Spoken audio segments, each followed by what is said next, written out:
So, good morning. This is Friday, April 2nd, 2021. Thank God it's Friday. We're taking up H-128, which is an act relating to limiting criminal defenses based on the victim's identity. And we have Bryn here, who's from Legislative Council, and the committee, hopefully to discuss it. Senator Nitka will be joining us soon, I hope. And Bryn, are there any proposed amendments to the bill? Oh, good morning, committee. For the record, Bryn here from Legislative Council.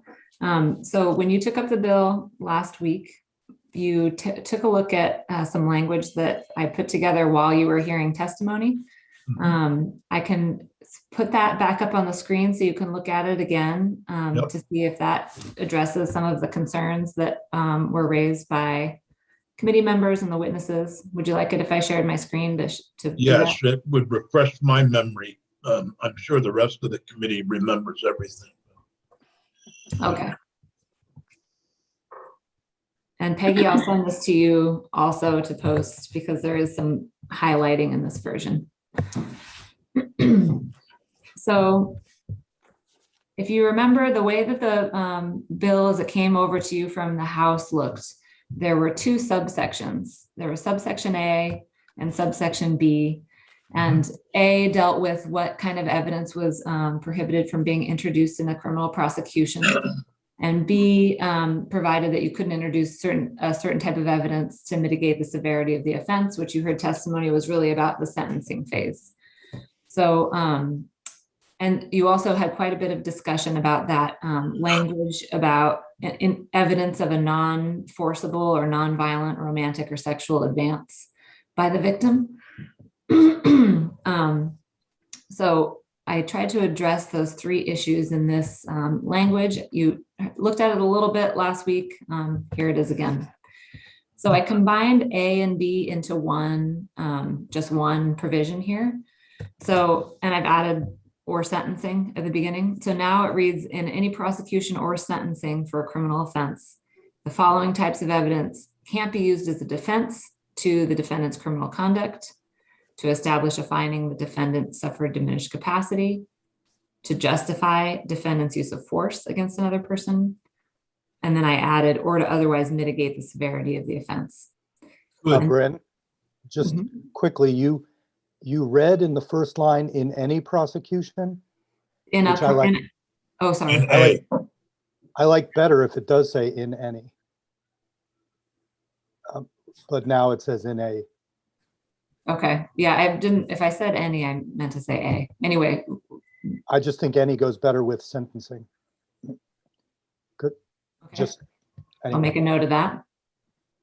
A little nervous about sentencing being added. I'd like to hear from the Defender General, but I understand why you wouldn't want it in a trial before a jury. But when you get to a sentencing phase, even if well, there are always aggravating versus mitigating circumstances that are argued, and it's up to a judge to decide whether something is appropriate or not appropriate in the circumstances. If we are disarming the ability of a defendant to make an argument in sentencing for whatever reason, that always makes me nervous, and I'm not sure how this would fly with the defense bar.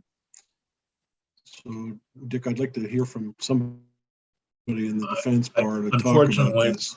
Unfortunately, the defense bar is not here, and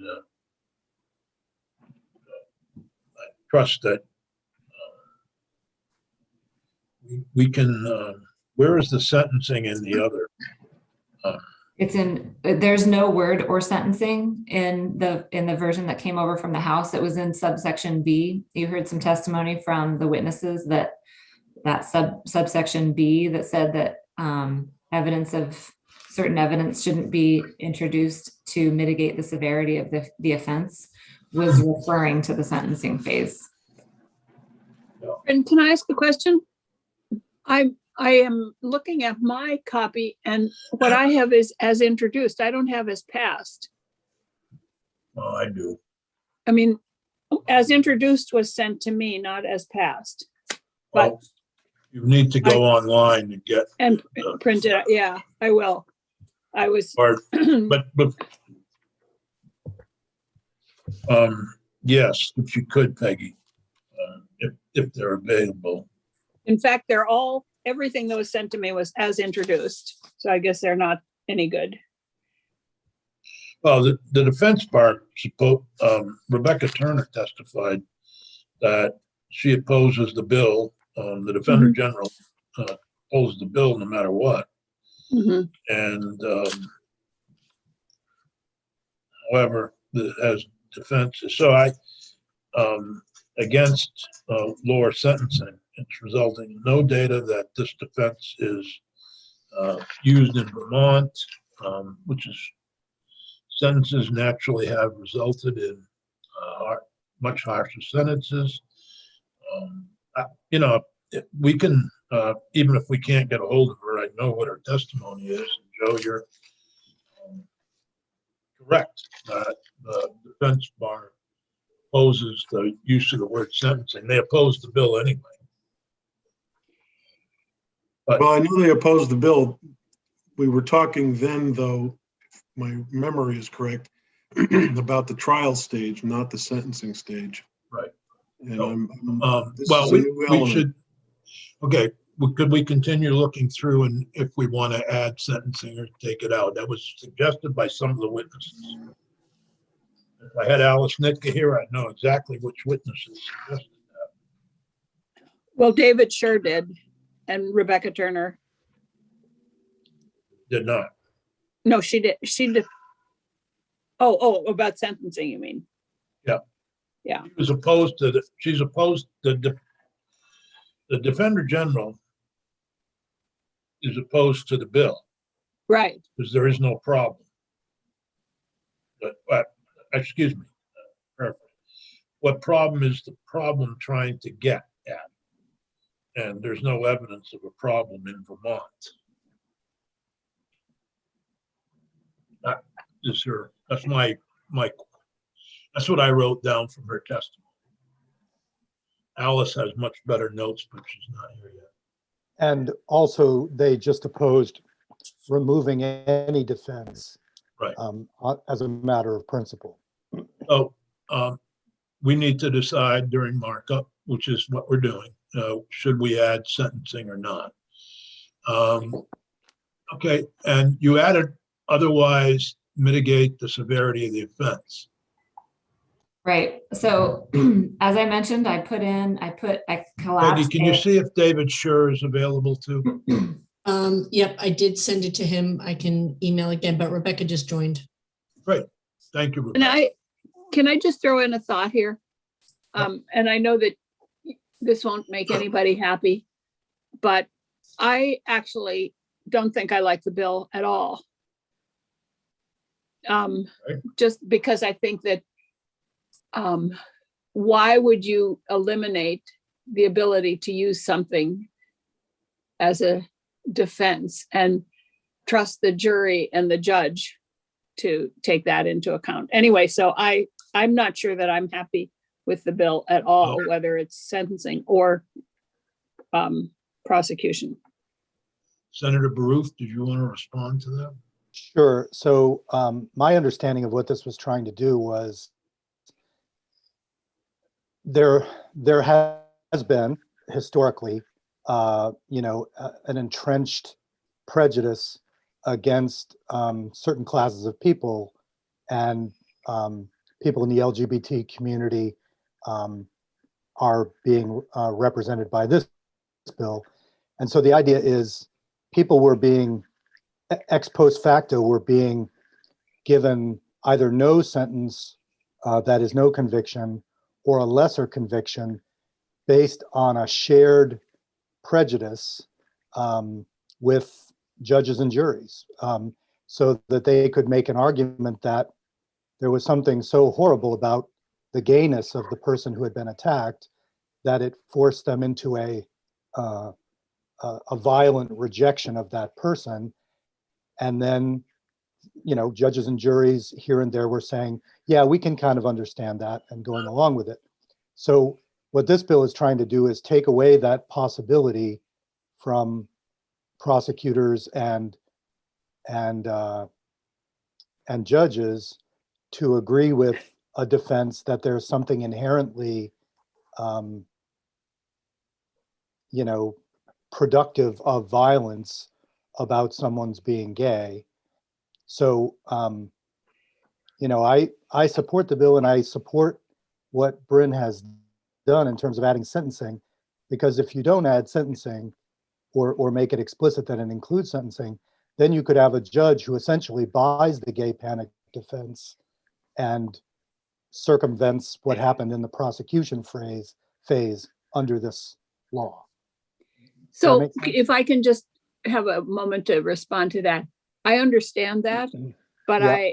but it hasn't, what I thought we heard from Rebecca was that those high profile cases, the 3 cases that Bohr gave us were the high profile ones. And indeed that is what happened. But when you look at the cases in general, that hasn't happened. And that's a small minority of reduced sentences because of that defense. So if you look at, if we shouldn't be responding to necessarily to high profile cases, but to look at the totality of the cases. And I do understand that that's true. But so what if I'm this nice white little woman and I get attacked by, or I think I'm getting not attacked, but I'm a Black man is coming on to me, and I say that it just made me so nervous that I had to shoot him. I mean, shouldn't we? Or a guy with a motorcycle jacket on was coming on to me. So I'm so afraid of motorcycle people because I know about the Hells Angels, so I had to shoot him. I mean, aren't we going down some kind of a slippery path here that Bryn Okay. would like to Okay, I'm sorry. on, and I'd like to bring this back, but Bryn, please, Okay. and then So I'm going to that- ask Rebecca Turner to focus on on adding sentencing to the amendment. So the other changes that have been made in the bill were intended to address that concern that was raised at the concern that Senator White was just describing. So in order to address that concern, I made some changes to subdivision 1. So you remember before there was like a standalone category of evidence that couldn't be introduced. I've combined that into subdivision 1 here. So now it reads that evidence of defendant's discovery of, knowledge about, or potential disclosure of the crime victim's actual or perceived sexual orientation or gender identity, including under circumstances in which the victim made a non-forcible, non-criminal, romantic, or sexual advance towards the defendant. So I did that in order to make it clear that that type of evidence is only in the context of when the defendant is concerned about the potential discovery or knowledge about the victim's sexual orientation or gender identity. Does that make sense Yep. to everybody? Okay. Yep. As far as I'm concerned, the question that Joe raised about sentencing is what I'd like to hear from Rebecca Turner about, whether that should be added or not added and what impact it has by adding prosecution or sentencing. I know that Rebecca, that the Defender General is opposed to the bill. Thank you, Chair. And for the record, Rebecca Turner from the Defender General's office, and thanks for Thank you for joining us on short notice. Thank you for looping me in.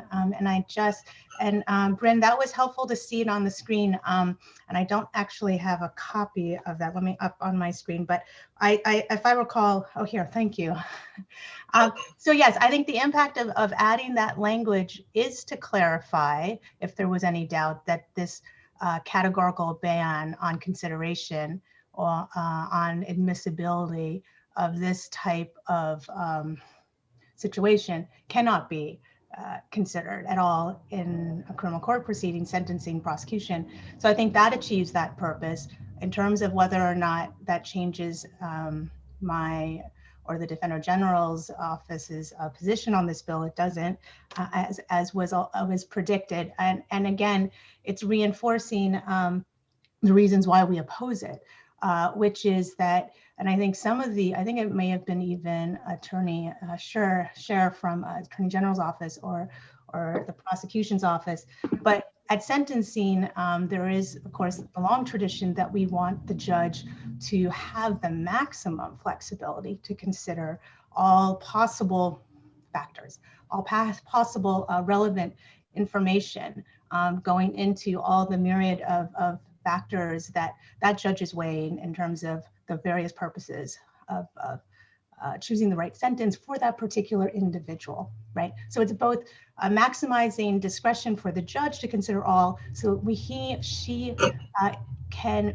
fashion the most appropriate sentence for that individual. For that to happen, considering rehabilitative possibilities, recidivism issues, deterrence, specific counseling needs, risk to the public, every factor needs to be considered. And so that is where I think it is in a separate issue in terms of banning it categorically coming in at the guilt and innocence phase of the case. But at sentencing, I think that this is a detriment overall to our system, to the public. Again, we have a system where we trust and give the judges wide discretion to suggest that we somehow can't continue that trust in this particular area, I think, again, is sending a message that I don't think, and this was repeated this morning, that there's any reason to be concerned. I know there were some isolated cases cited, although I'm not recalling if Bora Yang was citing Vermont-specific cases because I wasn't aware of any. Okay, thank you. And so I think then that there is no reason. I think that the concerns raised this morning too as to a sort of a slippery slope, whenever something is horrific and that we want to shun, right? That we don't like these attitudes, these actions, these opinions coming in. There is a question of where will we start drawing the line, right? Because this could go into all sorts of realms. So no, for those reasons, I certainly, particularly the latter part, which is also making clear in this section that it's only regarding you not considering it for mitigating the offense. What that is setting up for is also sort of a skewing of sort of permitting a judge to, and encouraging in a way implicitly, a policy of pushing a judge to increase sentences to imprisonment. Again, why the distortion in policy without, when we don't know the specific factors and circumstances in hand. So I'll stop there. Thank you very much. Questions for Rebecca? I think it makes, appreciate your willingness to come here on short notice. David, did you want to comment on the amendment that Bryn has put forward and the issue of sentencing? Sure, Senator, thank you. And I apologize. Thanks for the short notice coming on.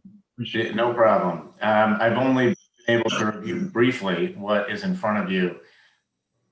My initial thought, and just thinking about this, you guys already know the AG's office's position on this. We support the bill and support it as it came over from the House, and happy to work with you on amending language here. So looking at it from a technical standpoint, my first thought is just that I'm not entirely sure that this amendment addresses Senator Benning's concerns around how certain types of conduct, like physical conduct as opposed to beliefs, might still be a viable defense without, or a defense that should be available. Again, we're talking about conduct, not what's in somebody's head, not the hateful beliefs that we don't want to become part of a defense. And I'm not sure if this is addressing that concern. I understand that it's the way in which it's changed, I think, but I'm just not sure if it was responsive to Senator Benning's concern. That would be my only point on this, as something for the committee to consider. But of course, if this is the direction the committee wants to go in, we wouldn't oppose that either.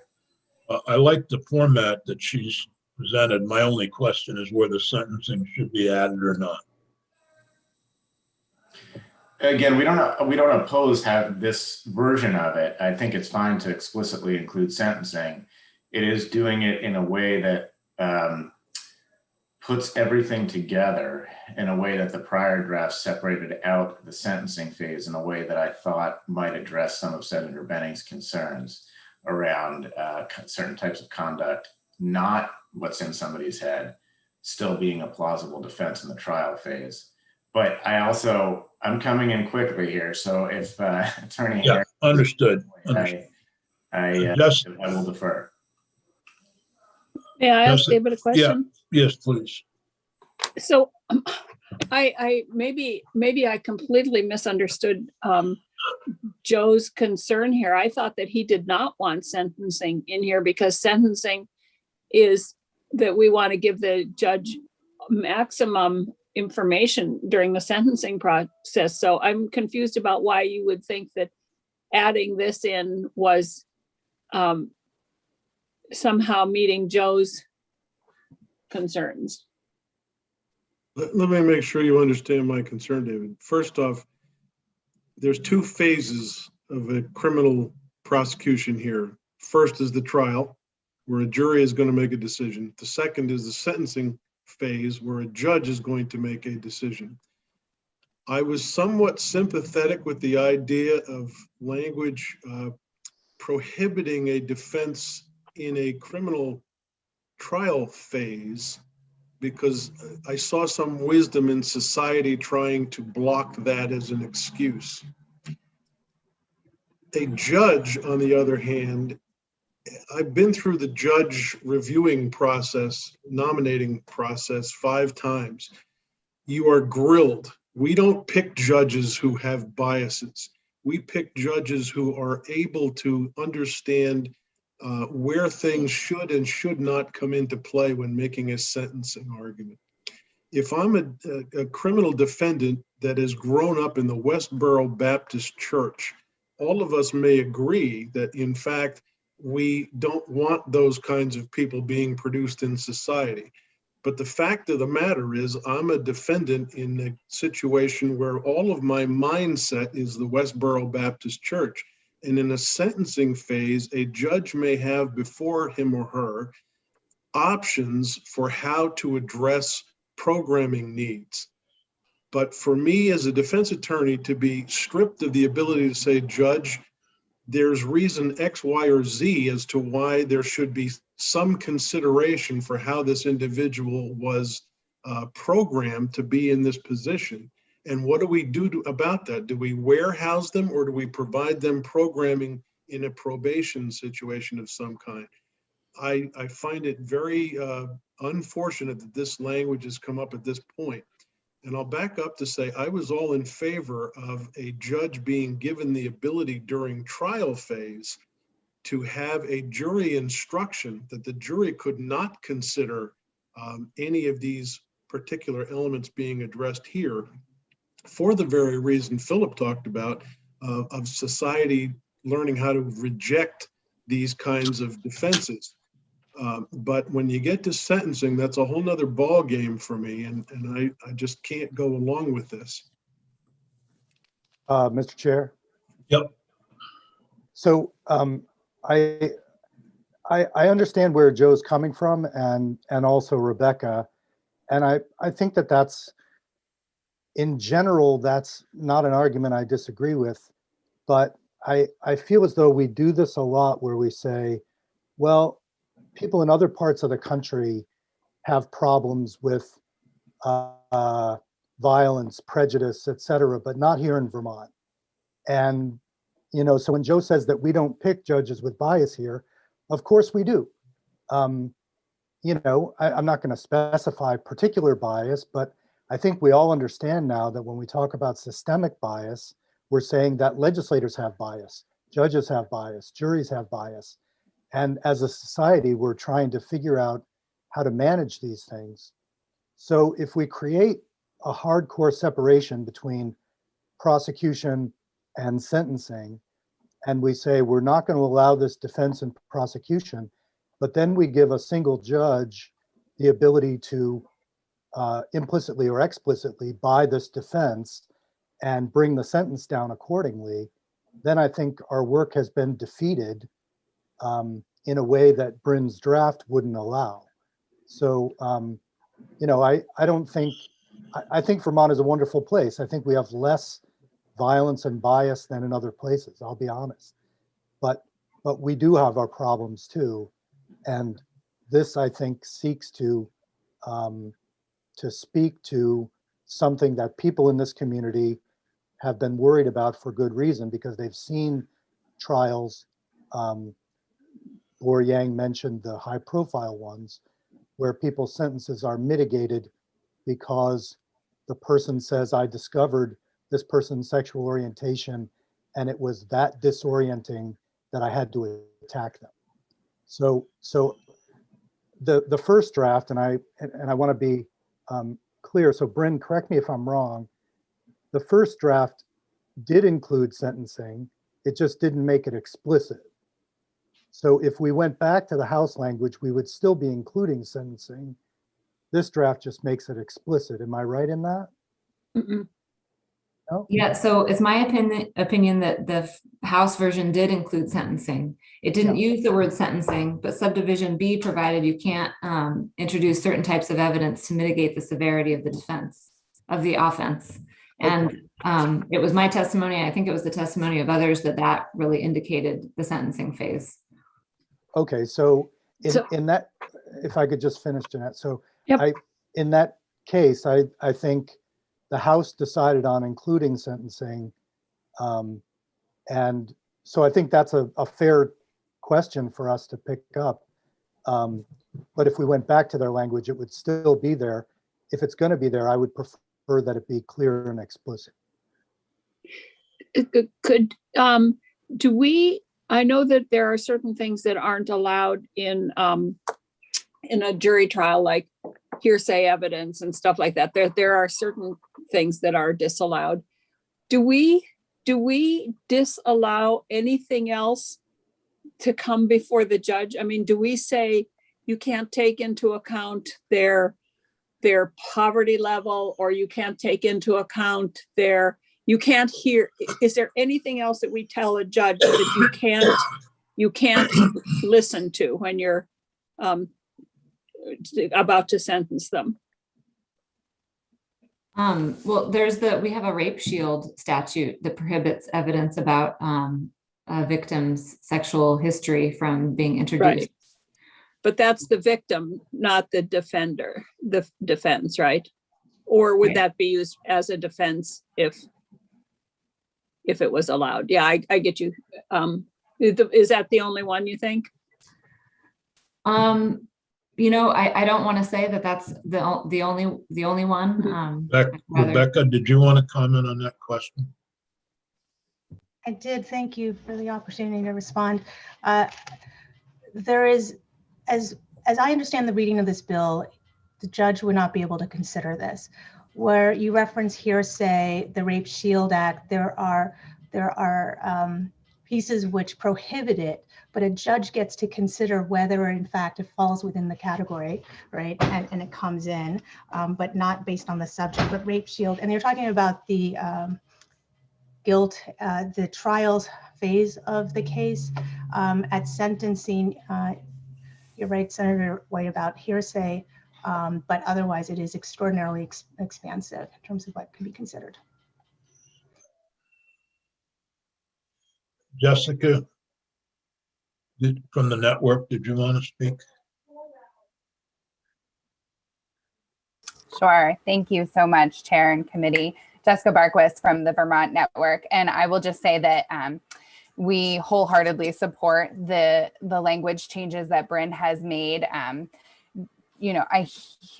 hear some of the concerns, and I will just reiterate that we feel like it is never okay to say that a victim's identity is to blame for a defendant's violent reaction. And Bryn is very right in saying that this language and this concept is very similar to our rape shield laws, which work very well for our system. So thank you.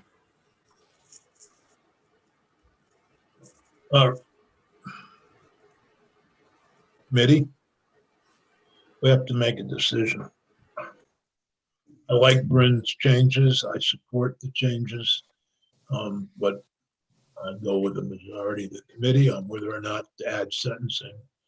I mean, if you don't like the bill, you're certainly welcome to vote against it. I do want to comment that just because it hasn't been used here doesn't mean it won't be.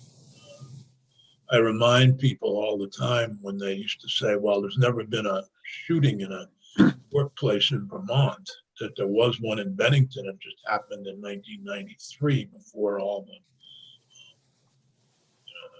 current And issues. also in Essex. And in Essex. And so there have been, I love sometimes, well, it can't happen here attitude. It can happen here. Somebody could try to use this defense. However,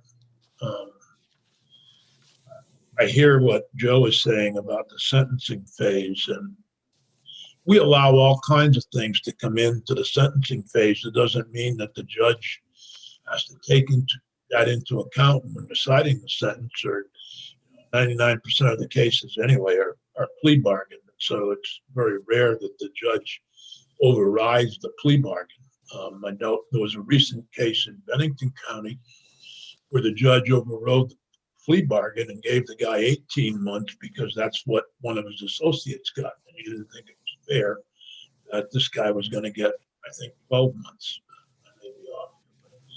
So the judge overrode the plea bargain by 6 months. Obviously not a huge deal, but the fact is that judges take into account a lot of things when doing sentencing. I'm fine with keeping sentencing in as one member of the committee. Where Senator White? I would not put sentencing in, and in fact, I would explicitly take it out, because I think that if we start prohibiting information that the judge can look at, and we're talking here about specific victim identities, but there are all kinds of victim identities that could come in here that we could then tell the judge that you can't consider this. And I fear that one of the things that Rebecca talked about was that having categorical exclusions for information to come to the judges is harmful. And I do understand that Philip's concerned that we do have judges that have bias. That is absolutely true. But I think we have to put some trust in our judges. And I'm okay with I would prefer not having it excluded from the jury part of it either, but I'm okay with that. But I'm not okay with prohibiting the judge from having any information that could be presented. So that's where I am. Anyone else who's ready to make a decision? I'm ready to support the bill as drafted in the amendment. Excuse me. I'm ready to support the amendment as drafted by Bryn. If the majority wants to take out sentencing, I still support it. I'd like to back up, if I could, and make clear. I completely agree. All of us have biases, and I shouldn't have worded it that way. When a nominating committee goes through its decision-making process, they strive to find people who can take their biases, recognize their biases, and be committed to setting aside those biases before they become a judge. We trust in those judges to do that. And when they don't, they come back before judicial retention, and for that very reason could be prevented from continuing on as a judge. One of the other things that we do in trying to go through a jury voir dire process is get people to recognize that they do indeed have biases, but can they commit themselves to setting those biases aside And if they can and clearly convince us of that, then we will agree to put them on a jury panel. I was approached several months ago by a constituent who is gay and was concerned about this issue. And I had never heard of the cases that we have talked about in this committee testimony. I learned about that, and as a result of that, I agreed that a judge should be given the ability to issue a jury instruction at the time that the evidence is done, or during the trial itself for that matter, be able to say, this panic defense is not to be considered by the jury. So evidence could be blocked by the judge from coming in, or the judge could issue a jury instruction before they go in to deliberate that would prohibit their considering a gay panic defense.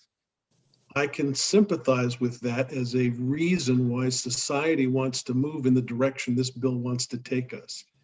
I can't agree to a bill that is going to hamstring the judicial process from imposing a sentence that is appropriate for a given criminal defendant.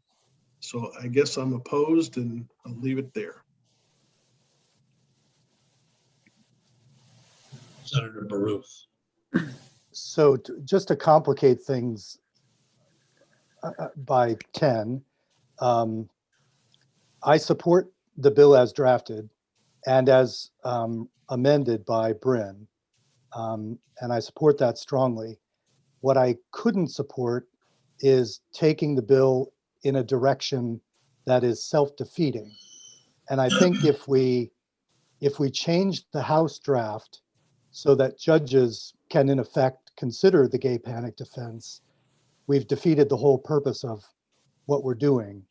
So I wouldn't support a version that eliminates the sentencing phase entirely, which is what I feel like we're discussing now. Mhm. So so I guess that's where I am. It doesn't help move us toward a compromise, but Well, that's where we are. There's 5 of us. I apologize for being late. I was on another, Okay. didn't think we were going to start till 9. Sorry.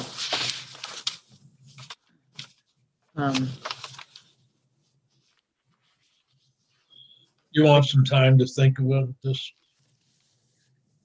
I'm rereading all my notes. Yeah, we've got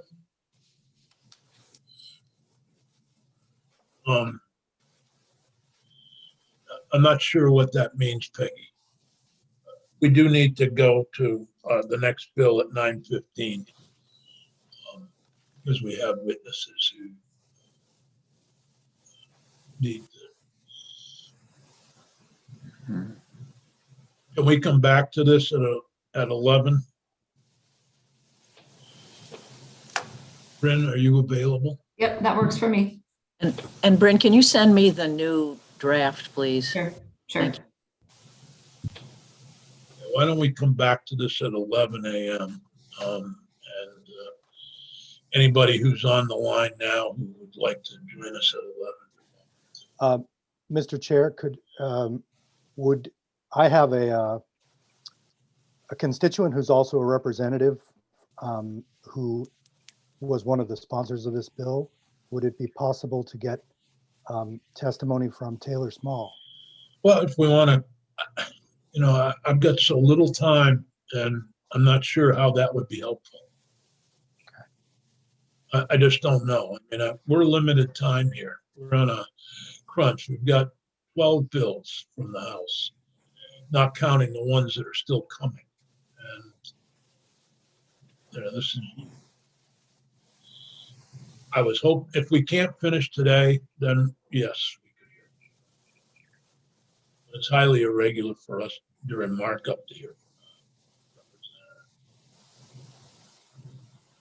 Not what, I mean, I don't know, Senator, I don't know. Let me think about it. Let's see how we go. I don't know.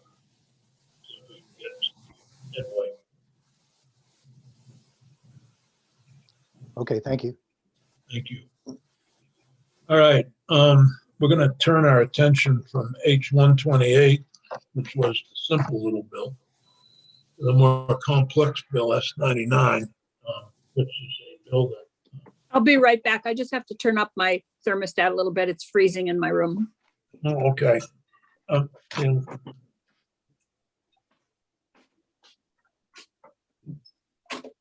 all right. Okay, we're going to switch to S-99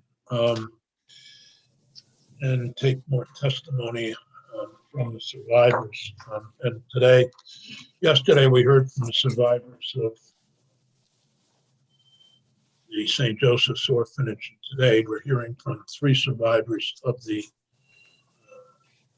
Kern Hatton School in Windham County. And Kim is here to introduce us to the survivors. And their testimony is on the website. And I want to, before we start, just compliment, I've read all their testimony, and I want to just say how impressed I am with their courage in coming forward. They're very personal stories about what's happened to them, what happened to them while they were at Kern Hatton, and the impact of those events on their lives, and the bravery for using their identifying information. My heart goes out to all 3 of you and all the other survivors of the abuse at Kern Hatton.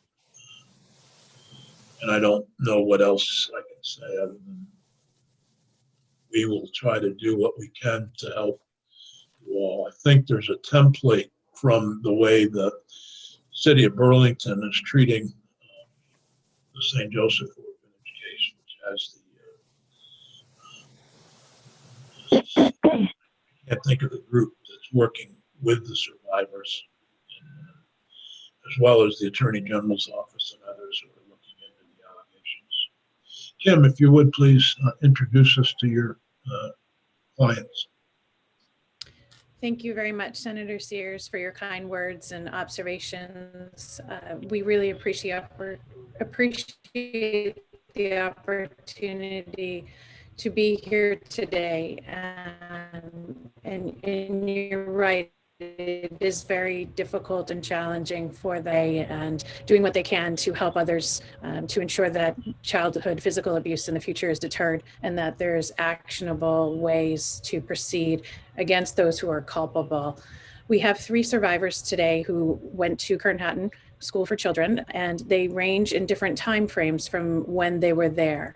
The first speaker will be William Gorski. He was formerly known as Davidson. He's going to share some thoughts with you about what happened while he was there and his observations and the way that it's impacted his life. Next, we will have Raymond Upton, who will speak regarding what's happened to him and the experiences he had and that he observed, and also the impact that it's had on his life. And then finally, we'll end with Carolyn Blake Bashaw, who is one of our survivors from the longest time in the past. We don't want to age her or anything, but she's been through a lot and she's got a lot of experience that she'd like to share regarding herself and her siblings and the observations that she's had regarding friends there and how this has impacted her life as well. They all support this bill, and they really appreciate Vermont for its leadership in eliminating statute of limitations that will help children in the future. So to Mr. Gorski. Thank you. Mr. Gorski, welcome to Senate Judiciary. My name's Dick Sears. I'm a state senator from Bennington County. The vice chair will introduce himself and then go around the room. I'm Senator Phil Baruth from Chittenden County. I'm Senator Alice Nitka from Windsor County. I'm Joe Benning from Caledonia County. And I'm Jeanette White from Windham County. Thank you. Mr. Gorski, please. Good morning. Morning. My name is William Gorski, formerly Davidson. I attended Kern Hatton from 1983 to 1987 And thank you, senators, for giving me the opportunity to testify today. I support and encourage Vermont legislators to pass Senate Bill 99 to ensure survivors of childhood abuse have a chance for justice and to hold abusers and the institutions that failed them accountable. The physical abuse at Kern Hatton that we had to endure was a cruel punishment. We at Kern Hatton were not A+ students. We were not the best behaved kids. In fact, many of us were the throwaways, the screw ups of society. Kern Hatton was supposed to be a safe place for us to live, learn, and grow. My following account of physical abuse at KH contains only 4 examples out of the many examples of abuse that I have endured. So first, I'm going to speak about the broken arm. So in the 80s, while attending Kern Hatton, while play fighting as us boys often did, staff member Mark W. Davis told us to stop fighting. When myself and another student did not stop right away, he grabbed my arm and put me into a arm bar type of hold. I tried to get away from him and I called him a bad name, and that's when he snapped my arm towards my chest and broke it like a twig. Davis tried to say that I was fine and that if I told anyone that he'd spread my body parts in the dead man's swamp behind one of the cottages at Kern Hatton. I was very afraid and in a lot of pain. When I finally did report this to my parents, who took me for x-rays and a cast. When I reported the incident immediately to Deputy Director then, Mr. Paul Quinney, he said he would take care of it. Davis remained employed at Kern Hatton and no report was ever made to the authorities of the abuse. To this day, I have a permanent nodule on my arm because it was not treated for 2 weeks. And because of this medical neglect, it didn't heal correctly. And it's a constant reminder of the abuse that I endured at Kern Hatton. So next I'm going to talk about the pure assault, physical abuse. Because of the lack of supervision, another boy entered a bathroom that I was in and assaulted me and beat me so badly I ended up in the infirmary. My stomach hurt so bad and I couldn't use the bathroom. They kept me there for 2 days before finally bringing me to the hospital in Bellows Falls, where I was found to be impacted. Despite the reporting of the abuse immediately to Mr. Fisher, the student was never reprimanded or removed from Kern Hatton. Mr. Fisher promised me that he would take care of it, but no report was ever made to the authorities. So to this day, I don't use public bathrooms because the soap smell, the smell that he used on me, just triggers me and causes PTSD. This has also caused me to lose multiple jobs because I did not use public bathrooms. The next incident is the egg incident. My second week at Kern Hatton, I was sitting at the main dining table. We were enjoying a nice breakfast of eggs and bacon with my brothers. One of my brothers named John Doe did not like the taste of eggs and pushed them away. He was sent to his room by a Kern Hatton staff member named Mrs. Kelleher. Mr. Kelleher ran out of the kitchen, ran down the hall, and we saw Mr. Kelleher dragging John Doe by his hair. He was then force-fed the eggs by Mr. Kelleher, which scared us all to death. And he held the boy's head on the table while he cried. The third example is the lunchroom. There are several accounts of physical abuse while doing lunch or supper duty at the cafeteria. One example is Mr. Searles grabbing a kid by the shirt and throwing him in the utility closet. We heard yelling and crying while we were in there. And when we came out, the boy had red marks all over his face. Obviously, he had been severely beaten. And my final account I want to share today is the account of standing in the corner. When one of us boys would get into trouble, oftentimes the punishment was standing in the corner. There were no bathroom breaks, no breaks for food, no breaks for water. Hour after hour, we'd have to stand in the corner of the room. I've seen boys collapse from exhaustion from this punishment. I've seen boys wet themselves right there in the corner because they had stood there too long. Not only did they wet themselves, but they were forced to clean it up and then go back to the corner. I've only had to endure the corner punishment once for myself for 4 hours for not cleaning the bathroom properly. So I was pretty lucky. These are just a few examples of the type of child abuse that I endured and observed on a daily basis. The abuse has had a lasting impact on my life, and trying to cope with it today is very painful. The flashbacks are debilitating and have landed me in the emergency room. Passing Senate Bill 99 will deter abusers and the institutions that hire them and turn a blind eye to abuse from doing so in the future. They need to know that they can't get away with it anymore. I don't want any other child to have to go through what we went through at Kern Hatton. So I urge you to pass Senate Bill 99. Thank you for hearing me today. Thank you. Are there any questions for Mr. Gorski? I have one question. Were you in the custody of Department of Social and Rehabilitation Services or DSW at any point? Or were you just, why were you sent to Kern Hatton? I was sent to Kern Hatton because I was not a very good student, and the public school in Springfield recommended that my parents look for a better situation for me. Thank you. Can you, maybe I could ask him to look back, but are there any records of Kern Hatton reporting the broken arm to authorities?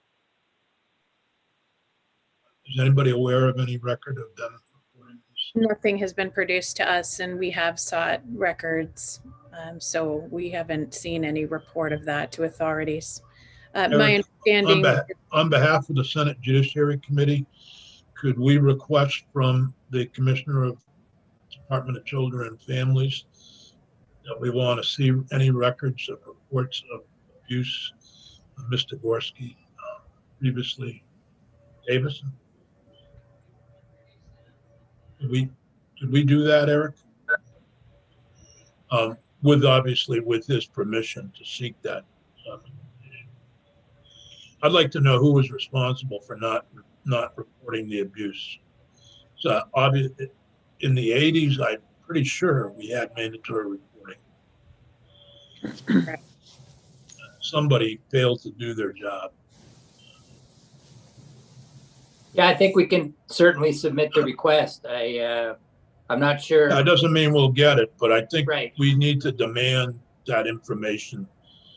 That's one of the places where I'm most concerned, is that abuse occurred and it was never reported to the proper authorities, or if it was, the authorities didn't do anything about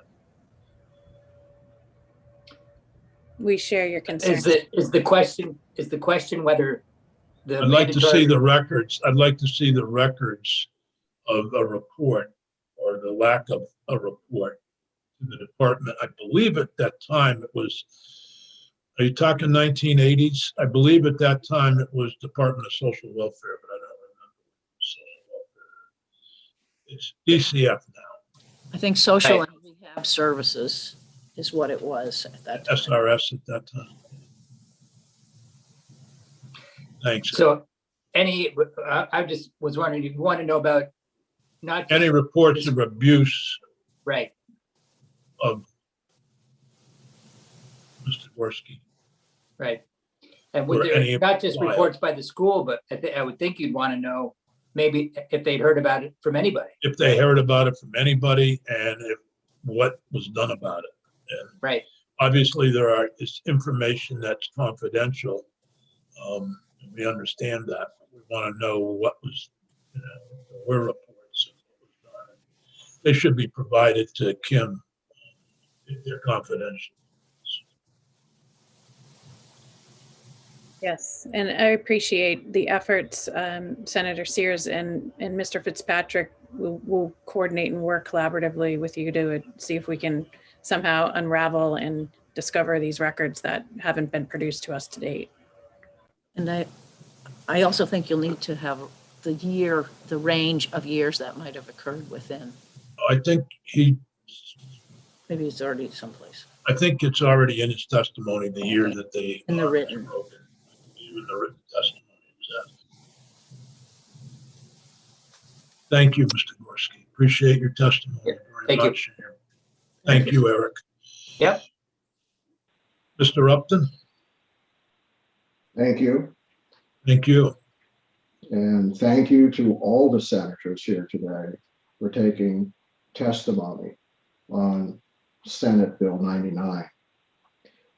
I was at Kern-Hatton for 4 years, from the fall of 1961 to the summer of 1965. I was sent to Kern-Hatton because I had what is now known as extreme dyslexia. That is a learning and communications disability. Much later in my life, I learned as part of my extreme dyslexia, I was also developmentally disabled. By the second year, I was also at Kern-Hatton because of a broken home. I was 11 to 15 years old while I was at the school. And now I'm 71 years old. Today, there is no recourse for the physical assault that so many people suffered when they were children, like myself, and unable to help themselves. Many people never, ever tell anyone about their abuse. But some finally come to terms with it and they process it, as I have been doing during just the past few months. To find that there is nothing out there that they or myself can do about physical abuse because of an arbitrary statute of limitations is extremely devastating and only serves to re-traumatize the survivors like myself. And it protects the abusers and the institutional enablers. But now, because of Senate Bill 99, there's an opportunity to help those children like I was to avoid perpetration in the future. With perpetrators and institutions knowing there's an option for civil liability for harming children, they will wind up treating children better. I have been aware for many years that Kern-Hatton affected my life in a lot of bad ways. I've always shrugged it off and said to myself, well, I'm strong, I'm manly, and I just moved on with my life. And I focused on my work and I focused on my business. Up to this point, I've been doing just that. But maybe I have not done as well as I thought all these years. Maybe this pandemic has allowed others to also address the horrors of what has happened in their past lives. And for those who have not or cannot, maybe I can help in some way to be their voice. When I was at Kernhattan around the spring of 1964, I clearly remember someone saying to me, if you stay here more than 3 years, it will have a very dramatic effect and be very bad for the rest of your life. Institutional living in your formative years will be very bad for you. All through my life. And to this very day, I've had many, many flashbacks of that moment and that statement. I remember right where I was standing at Kernhattan when that statement was made to me. As I have gotten older, I learned more about life. I would say a lot of what I personally experienced while living at Kernhattan would be unacceptable today. But maybe, and just maybe, it was actually unacceptable even back then. There was no rule book when I was at Kernhattan. They just told me what to do and what not to do. But they did not tell me everything. I can only include in this testimony a small portion of the experiences that affected me tremendously while I was at Kernhattan. The worst of it, I cannot describe or express right here in this forum. In an attempt to heal myself, I have written a very detailed description of all the abuse and activities that I experienced and witnessed while I was at Kernhattan, including a very detailed description of how the abuse has severely affected my entire life.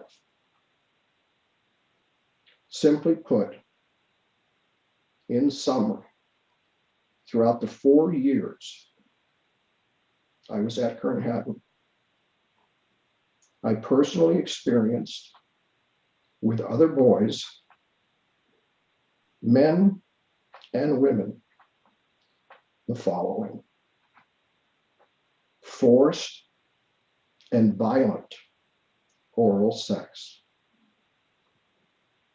I was a forced, naked punching bag with my hands tied. Multiple, very hard face slappings. Hard, naked spankings with my hands tied. Naked whippings while tied to trees. Forced exhibition showers. Forced naked gym activities. And very invasive medical examinations. After some of the abuse, I was threatened with extreme beatings. And I was threatened with being sent to boy prison if I told anyone. Because of my extreme dyslexia, combined with being developmentally disabled, the physical and sexual abuse that I was subject to created a far more devastating effect. I'll stay with it. It created a far more devastating effect on my entire life This subject is the only thing that gets me emotional. Other than that, I control a lot of stuff, control a lot of people, and make a lot of things happen. This issue is the only thing that makes me emotional. I also personally observed other boys being physically and emotionally abused. I also continually was told of naked physical abuse of other boys. Constantly told of that. There was also unjustified discipline when I was at Kern Hatton. Boys had to stand in the corner and sit for hours. They had to sit or stand for hours in the corner with little, even if they did hardly anything, very little excuses, in the corner for 2 hours, standing. There were boys standing and sitting in the corners a lot with no food and no drinks. Sometimes the same boy had to do it for several hours, 3 or 4 days in a row. They also made boys stand with their arms stretched out, left and right with books. Then when the books became too heavy, the boys had to stand there with just their arms stretched out for another half hour. The house parents would also keep changing the rules, so boys never knew what was right or what was wrong. They would tell boys one thing, then say, "I never told you that." So now the boy had to sit or stand in the corner again, even more times. Now, later in life, I learned that in prisons, to control the inmates in prisons, the guards intentionally change the rules, even daily. They say things like, "I told you that," even when they have not said that. So it turns out that it is used as a control method in prisons. At Kern Hatton,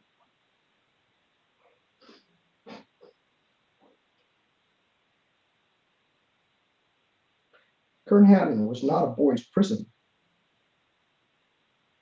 The boys were orphans. At the time that I was there, a good amount of them were orphans. They were from broken homes or just had learning disabilities like myself. When I was at Kern Hatton, most, if not all of us, in the time that I was there, most of us were pretty good kids for the most part. We all got along kind of well. The out of control discipline by some of the Kern Hatton house parents just never made any sense. Now, I could go on with more details of horrific abuse that I had and others went through, but it's more than likely not appropriate to go into those details in this setting. My 4 years of abuse at Kern Hatton has come rushing back all over again like a tidal wave in just the past few months. After reading the Kern Hatton statement on the Kern Hatton website just this last October, and then reading about the Kern Hatton abuse online, I have been reliving this abuse every waking and sleeping moment right to this day. It just doesn't stop. It won't go away. When I go to bed at night, I think about it. At 3 in the morning, I wake up, I'm thinking about it. And then in the morning, I'm thinking about it. I wish I had never read that statement on that website. I just stumbled into it without the details. I am being re-victimized all over again for 4 years of abuse, all rolled into just a few months. 4 years of abuse, all rolled into 4 months in these last few months. All of our survivors need a structure to be able to process the road to get accountability. The process will deter further abuse. It will deter institutions that currently let them run free and wreak havoc on children's lives and their futures. In my mind, it is inconceivable that people like myself, so severely physically abused, have no access to justice. But I am very encouraged by the Senate Bill 99. It will provide sexual and physical abuse survivors the same rights. A lot of what I went through, that was combined. There was sexual abuse with physical abuse taking place at the same time. What jury, what judge, who's going to figure out where that line is? That's the reason this has to happen. Authoritative research has shown that most children never experience abuse. I'll say that again because it's so important. Authoritative research has shown that most children never experience abuse and never even know that abuse is going on around them. But the remaining average 30% can be subjected to varying degrees of abuse, from mild to really very extreme. Of those of us that have been abused, many will never speak about it at all. And then there are those who committed suicide because they could not cope with the trauma that was inflicted on them. And yet others, they died because of overdose as a result of self-medicating to deal with the pain. If it weren't for this current virus pandemic that we're all going through right now, my voice, more than likely, would have never been heard. To cope with my abuse at Kernhatten, and like so many others that go through this, I became an extreme 24/7 workaholic. My whole life has been running forward and never looking back. When that happens, you go forward. You never want to look back for any reason. Why was that done to me? So when I stumbled into the Kernhatten website statement, I was shocked. I was actually heartbroken. There was some good at Kernhatten. It was like a home. To a degree, I'm one of those conflicted people. I love it, but there was a lot of bad. There was good. I found out that Kernhatten had become like I found out that Kernhatten had become like all the Catholic orphanages and boarding schools. I was in shock. And I have always thought that I was the only one that had dark secrets of physical and sexual abuse at Kernhatten. It turns out that now I'm one of many, many others in the state of Vermont. What a shock. So to testify here today, I testify as a voice for the past kids. There's a lot of kids out there who have gone through what I've gone through. But I also testify here today for the present kids. There are a lot of kids right now in home situations, in foster care situations, in other institutions, in residential care situations, those kids, what's going to happen to them in the future when somebody says, sorry, the time has run out? And then I also testified today for the kids in the future. There are future generations of kids who will also go through this. What happens to them when the time runs out? So I urge you, with all the passion that I have,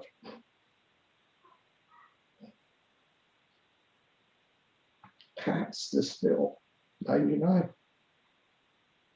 So doing will allow survivors of abuse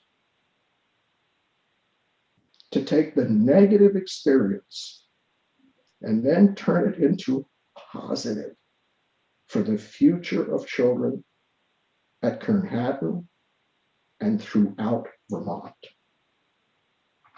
So thank you. Thank you. Thank you so much for letting me speak here today. No, thank you. I can only imagine how difficult. Appreciate your testimony and recognize how heartfelt it is. And Kim, thank you. I'm curious just to know if there's any support group that's been formed among the survivors. Similar to the one, I don't know if you saw the testimony yesterday, some of the survivors of the Kern-Hatton, of St. Joseph Orphanage have gotten together and formed a support group. And we just funded that with $25,000 in state money to help with that. And I offer, if you can put together something similar, the 3 members of this committee are on the Senate Appropriations Committee. I know we'd be more than happy to try to provide some funding to provide a support group where these folks can recognize that they're not alone and that there is support. I ran residential programs for almost 40 years, by the way. Small group. And I know so I'm familiar with some of the things that you're talking about, but this is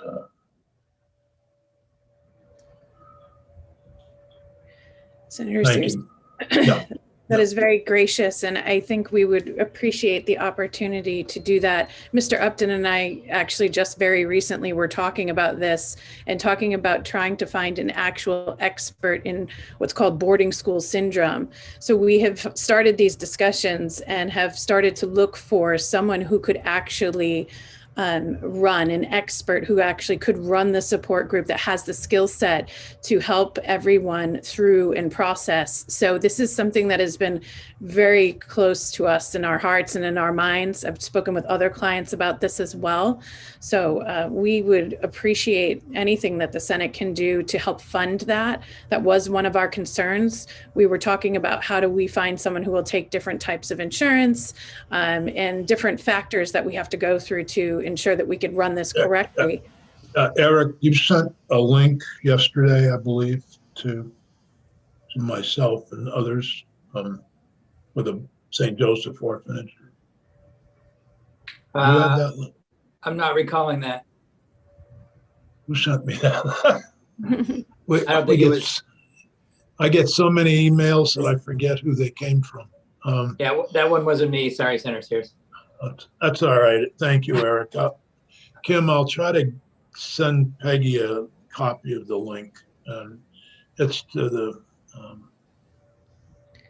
That would be incredible, Senator Sears. We have been working with each and every one of the survivors to help them individually and make sure that they have therapists or counselors individually. But I do think, and I've spoken with many of them, that would like it to be more of a support group of people, their peers that have experienced the same thing. So this has been a project that we've just started working on in terms of trying to find an expert. The funding was definitely a concern that we had, but if the Senate is able to do anything something, we would really appreciate it. I think it will really help a lot of people heal because the emotional impact of this had, they truly need that. And I think having each I other. just sent a link to Peggy. It's the St. Joseph Orphanage Task Force investigation. And it's, Oh, yeah, Bryn said that's on the website, actually, under reports and resources. Bryn sent that to me if you yesterday. could just send it to Kim, that would be. Sure. She has a link to it. May or may not be helpful, but if you can get something to us in the next 2 weeks, that would be helpful. Yeah, absolutely. We really appreciate the support. Helping them heal in this way, it will be. Well, really I think, I've always found, enough about me. Carolyn Blake Bashaw is our next witness. Carolyn, welcome to Senate Judiciary. Thank you for coming forward. Hello, can you hear me? Yes. Can you hear me? Yeah, we can hear you, Carolyn. Okay, all right. Well, my case is somewhat different and somewhat very much alike. I was at Kern Hatton from 1951 to 1954. And I just turned 81 years old. And I did a wonderful job at burying the bad side of Kern Hatton. I was so excited about having a bed to sleep on, food to eat, and all those things that children need. I had been walking the streets of Bellows Falls, taking fruit off the trees, going to school with no food. I weighed 62 pounds at 12 years old, and I was very anemic, and I had severe nosebleeds quite frequently. And so I don't want to drag this out a long time. I'd like to run over a few facts and go through this with you about my experience there and everything. My mother dropped me off. She had threatened to put my brother and I into Kern Hatton for quite a long time. So I felt like I was being punished for going there, And my brother Harold, he was a couple of years younger than me. She dropped me off there with a little bag of clothes, shoes, and a couple of things, and left me in the front hall, standing there. She never came back. I never saw her leave.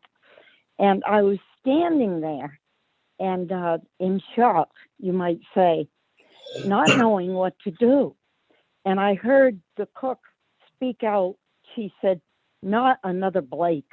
There was 7 of us that went to Kern Hatton. I was number 7 out of 15 children. And I was in 5 different foster homes. I was a state child.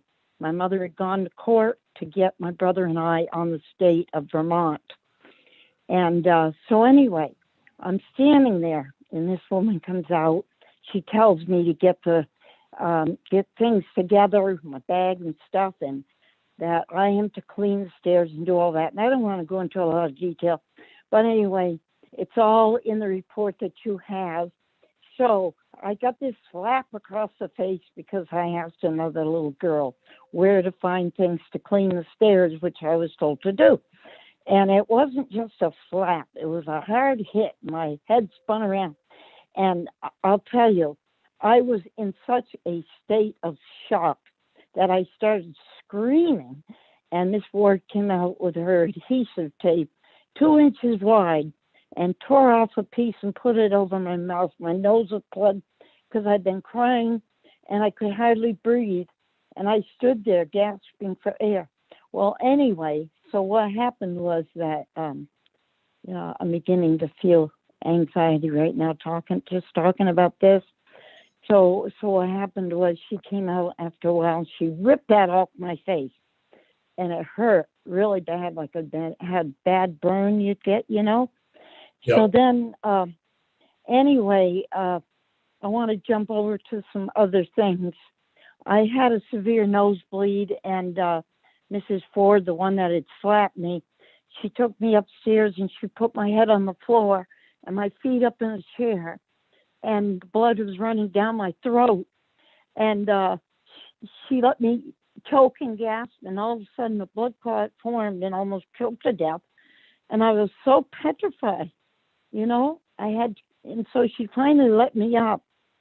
And those nosebleeds, by the way, gradually disappeared as I got to where I could eat and have a good diet and everything. They finally went away, you know. And this standing online, I had to stand online one night for 8 hours. 8 hours. I wasn't allowed to go to the bathroom. I wasn't allowed to do anything. And the other kids were all sleeping while I was standing there. So I do go along with this standing online business, and I stood more than once, you know. And then I was forced to eat foods that I just couldn't stand, like grapefruit and turnips and stuff. And I was forced to sit there until I threw up. I would throw up. And of course, I was punished by scrubbing huge kitchen walls and different things with my hands, using oakite, which burned your hands. And I fell from the swing, cracked collarbone, and severe pain. They didn't take me to the doctors for 2 days, and no meds. Two abscess ears, screaming overnight from pain, no meds. And they held off from taking me to the doctors until the pus was coming out of my ears. And I can go on and on and on, you know. But anyway, so I was led to believe as a small child that abuse was a normal thing. This is part of life. I didn't know any different, you know, 12 years old, and I thought that this is the way you're supposed to live. I'd seen abuse before with my mother and dad and different things, and you know, I wasn't put in a place to change anything, of course. So I just you know, took it all. And to the point of where even in the foster homes, I was abused because I thought this is normal. And there was a lot of abuse in the state of Vermont going on for children at that time because you were to be seen and not heard. You weren't allowed to speak up and say anything. There were no psychologists to help you, nothing. And so I just, you know, stood up and I pulled up my bootstraps. And I went on, you know, and I married 3 abusive men who one of them tried to choke me to death, you know. I thought this is the way life was supposed to be. And so I did my very best to do the best I could. I went into the Air Force, and I was so proud and everything. And I was in basic, and there were certain triggers. I would have these anxiety attacks, and I'd had these from childhood. I didn't know where they come from. You know, I never connected the two. And finally, I decided I had to get out. And at that time, women were allowed to get out because it wasn't wartime or anything. And so I went to the top brass, worked up the chain of command to her, and she said my tests were so high, they were going to put me into IBM. And she begged me to stay in, but she said she couldn't keep me in there. Finally, she agreed. After I told her I was having nightmares about Manhattan and different stuff, she agreed to let me out. And they gave me an honorable discharge, and I'm covered by everything that, you know, service people are covered by, you know, VA and all of that, you know. But so anyway, after I got out, got married and everything, I went back to Manhattan. I was searching for the love that I wanted so desperately as a child. And even today, I'm still searching. 81 years old. I want that love that children need to grow, you know? And I think of as a twig is bent, so grows the tree, you know?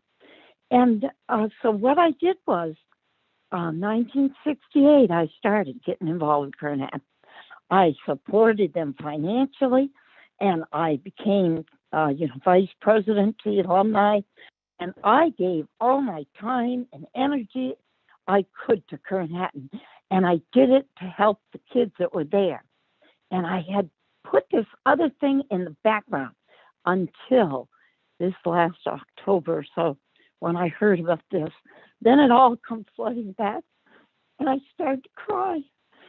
At my age, I started to cry, and I said, I stood there and I watched my brothers and sisters, the 7 of us had been in there, pass away.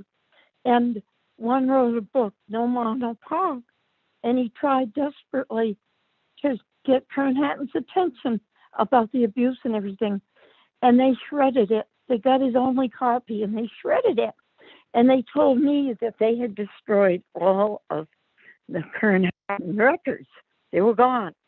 And I wanted my records. I wanted to know, about my past medical stuff and like that. And then later on, I heard the medical records from the Bellows Falls Hospital were all destroyed. So I put that away. And I said, well, I'll just keep going on. And I started to express a little bit about, I had a TV program about politics and different things. And I started to express a little bit about Kern Hatton, but I never got into it deeply. I always backed away from it. And I said to myself, I will go to my grave with this. There's no time limit. There's no time limit, because that little girl is still inside of me. The child that we are is still there. And I tried to ignore the fact that I couldn't go into bathrooms and lock the doors in public places. I felt trapped. And also, when I feel uncomfortable in a crowd and I had to get out of there and run away and things like that, and there was just things like this. But I kept bouncing along, and I kept, and I started to, go to church, and that was a staple for me, and it kind of helped me along the way. And, but anyway, I'd like to close it out with this, my final thoughts. There's no healing for the abused when there's no accountability. I now, as a widow, have time to reflect and process what has happened to me. It takes time to build courage and face whatever abuse you've had, and we all, as children, handled it in different ways and in different time limits. Many have taken this abuse to the grave in my family. Abuse needs to stop, and no case should be dismissed due to timely limits. The shock I felt has never been dealt with. That 6th grade anemic little girl of 62 pounds didn't need this treatment, And the funny thing was, when I would bring anything up about changing anything at Kern Hatton, alumni meetings, it was all dismissed, or they'd take me out to eat, and they'd put pressure on me to change my mind. And I found that, I wanted the alumni to have their own little bank account separately from Kern Hatton. Oh no, we can't do that. The alumni money's got to go in with the Kern Hatton money, and things like that. And I tried to defend the alumni and stuff. And I soon found out that there was an element of people there running it like it was a business. And we were sent out to sing to other people, like the Rebecca's and women's clubs and stuff, and then they would receive money. Yet that's how they made a lot of their money and everything. And, and I started to think about all these things and how Kern Hatton today is a business. It's a huge, huge business. And it had all these funds. And believe me, I gave a lot of money to that school. And it was hard for me to step forward like this and tell you all these things. But what these other two have said is absolutely true, because my brothers shared it all with me. And, I just want to thank you today for letting me open up and expose all of this stuff, because, there are other children coming along. And these things have been covered over for so many years. And I thank Kern Hatton for the food. I thank them for the bedding, the toothbrushes, the shoes, and, this little barefoot little kid that walked the streets of North from Bellows Falls and had absolutely nothing to eat. The teachers used to put food in my desk at school because they knew I had a problem. And I thank God that I made it this far. And I just want to say, please, please think about what you're doing before you make this decision. Please do it for the sake of all those that will be coming down the pike like I did. And you've been so wonderful to me today just to listen. And I just praise God for you. And that's my story. Thank you very much. And thank you very much. Thank all of you for the testimony. Kim, thank you for arranging this.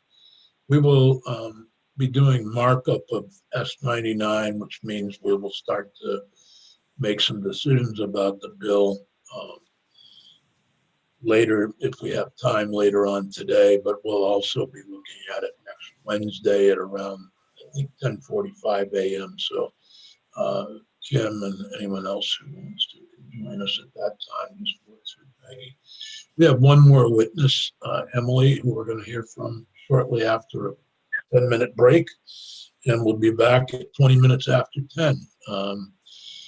I'm sorry, were there any questions of Carolyn from the committee?